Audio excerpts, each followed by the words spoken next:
Dick Van Dyke, a name synonymous with joy and warmth, has left a mark on American entertainment that transcends television and film. For over 7 decades, he did more than perform. He healed, uplifted, and reminded the world how to laugh again.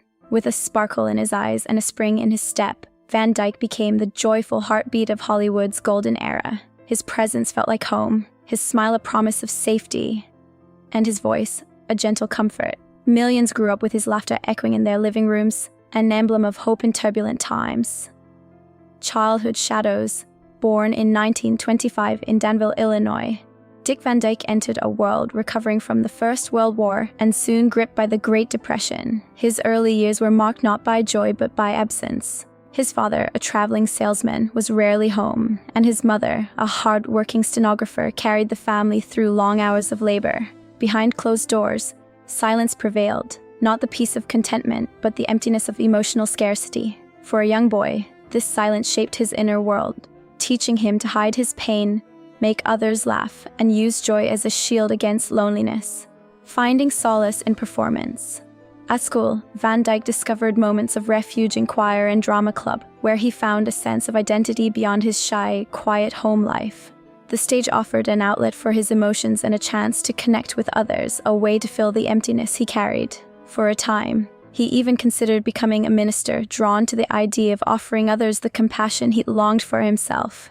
Even then, he often felt like an outsider, burdened with invisible weights. Yet those early wounds became the foundation of his greatest gift, the ability to make others feel seen and comforted through performance. Laughter is his armor, Van Dyke once admitted. I was always trying to make people laugh, maybe because I didn't want them to see how I really felt. This reflection captures the essence of his career. Laughter became more than entertainment. It became armor, a survival tool. The shy boy who longed for belonging would grow into the man who brought joy into millions of homes. His humor was layered with humanity, forged in the quiet suffering of youth.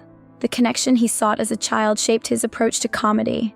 It was never just about being funny. It was about offering solace, reminding audiences they were not alone. Early career struggles. Van Dyke's path to recognition was neither smooth nor immediate. In the late 1940s, he worked as a radio DJ in Danville, speaking into a microphone, reaching for listeners he could not see.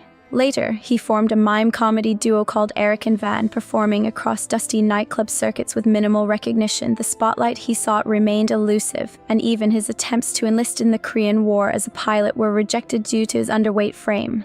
These early setbacks reinforced a quiet resilience, teaching him that connection and persistence mattered more than immediate success. Entertaining the troops.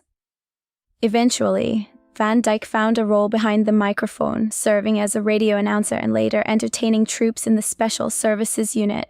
There was a poignant irony in this work. A young man who had been deemed too small to fly airplanes became a source of joy and morale for soldiers. With voice and humor alone, he lifted spirits while grappling with his own doubts. These experiences honed his ability to read an audience and connect with their emotions, a skill that would define his career. Even in uncertainty, Van Dyke kept showing up, learning that perseverance itself could spark transformation.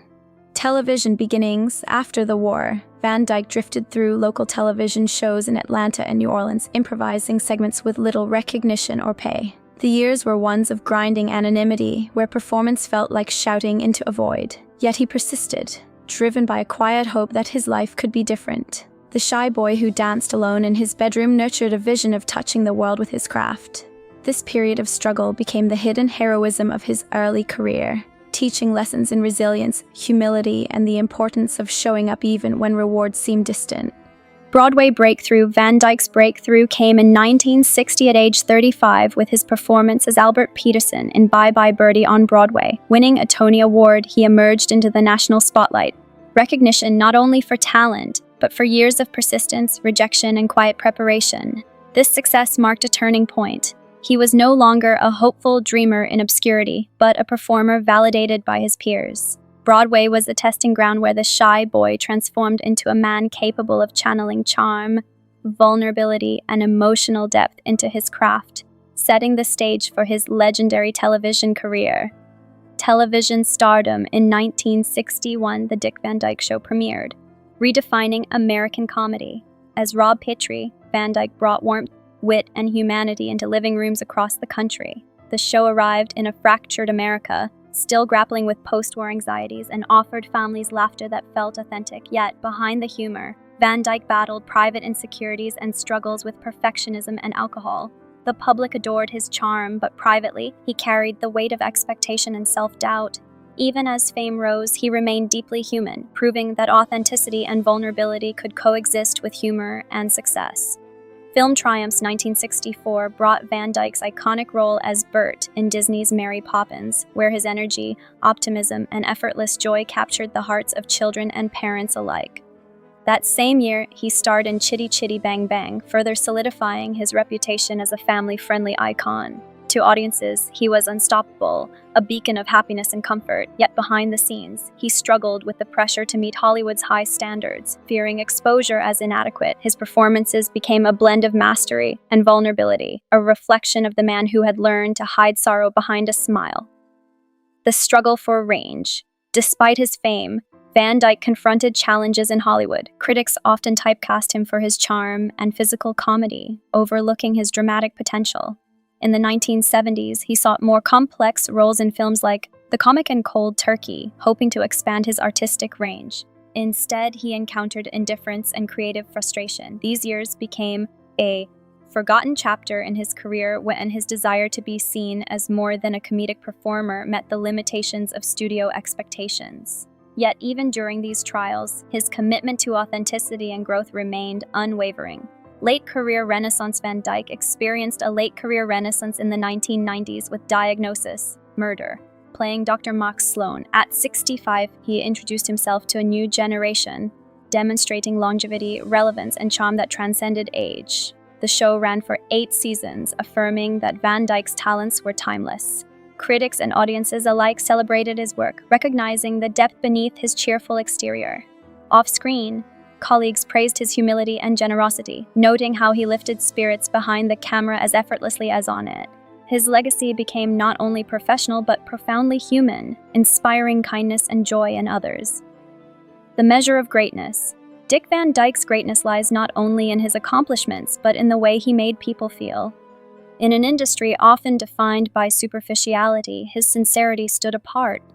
Watching him was like receiving a warm embrace, a reassurance that goodness, humor, and empathy could coexist. One fan observed that true greatness is measured by impact, not awards, how someone touches hearts rather than merely headlines. Van Dyke's life is a testament to this idea. Decades of laughter, healing, and comfort born from the boy who once longed for safety and belonging and matured into a man who offered both freely to the world. Enduring legacy. As Van Dyke nears a century of life, his influence remains luminous. He redefined comedy as comfort, joy as medicine, and presence as healing.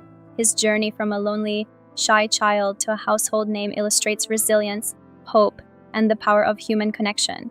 His career teaches that laughter is more than amusement, it is empathy in action.